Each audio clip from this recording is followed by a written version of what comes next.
Hey guys, GhostStory38 here. Just wanted to bring you another Criterion video. I got these today in a bundle with three others from the Criterion website. So I just wanted to show you guys what I got. These are the new additions to my collection that's ever changing in size. Sometimes it's small, sometimes it's big. You never know. But anyway, I want to jump right into it and get started from the bottom to the top. The first one here is spine number 383. This is Brute Force by Jules Dassin. Came out in 1947. It's in black and white.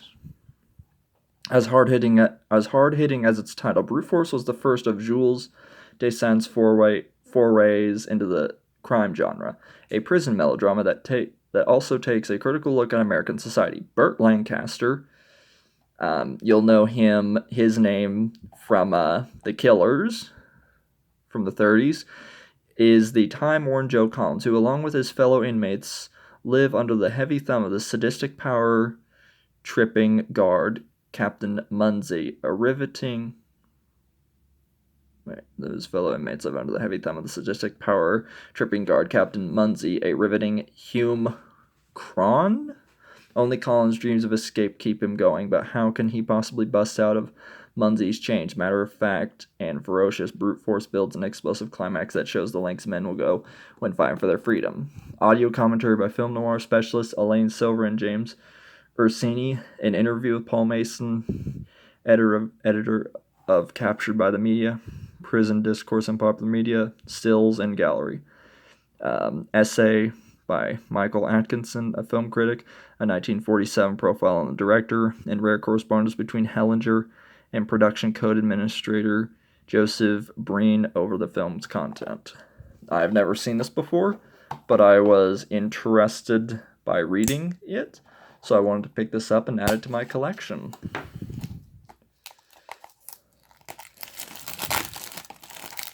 This kind of gives me like Shawshank Redemption vibes based on what's going on. One disc here. Here's the essay book.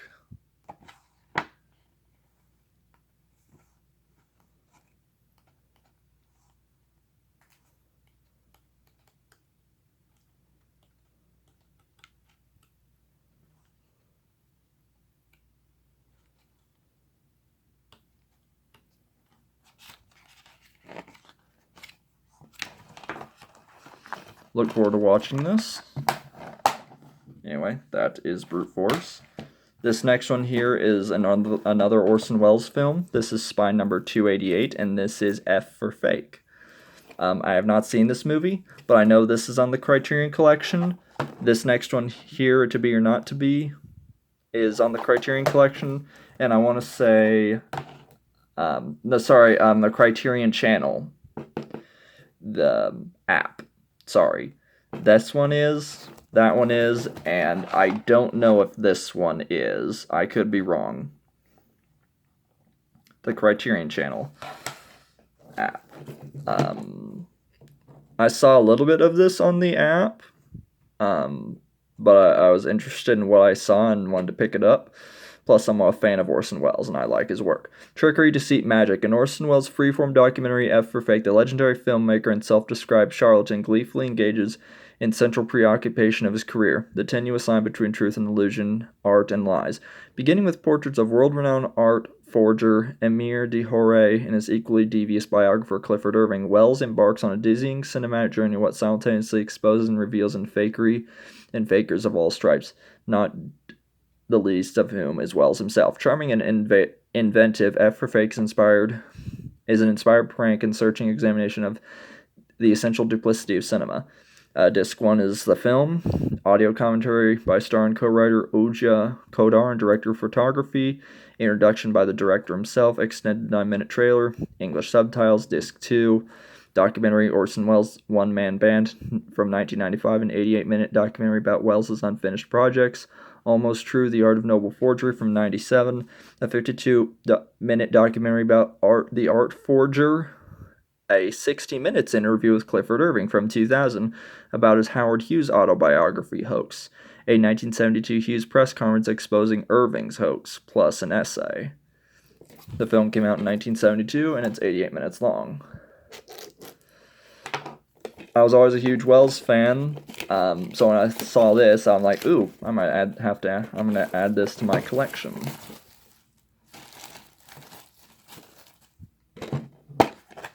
Here's the inside. You know this is from the old school catalog because the labeling here is different up top. That and plus it's in the thicker packaging instead of the clear plastic case like the others are. Purloined letter.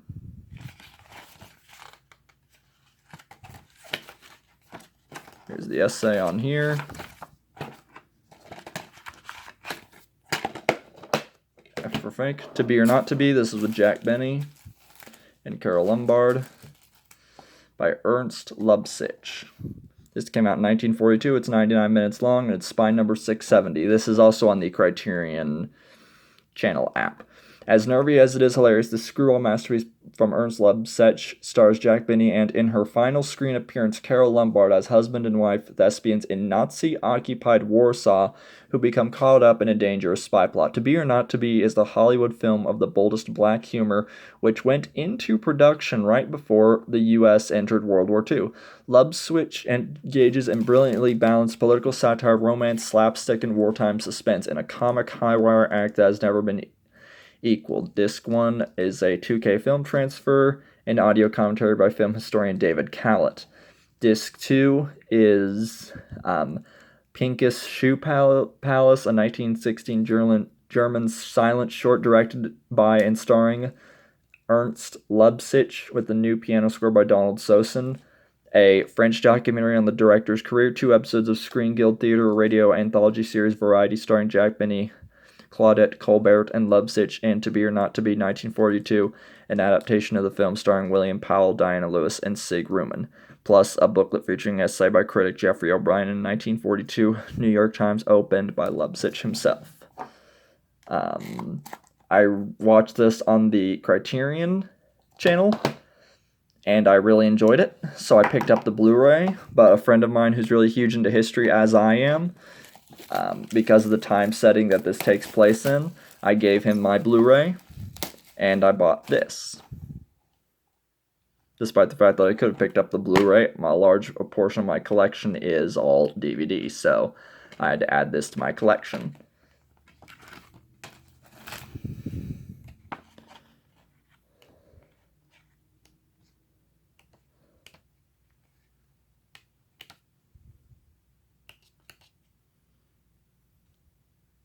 Hitler.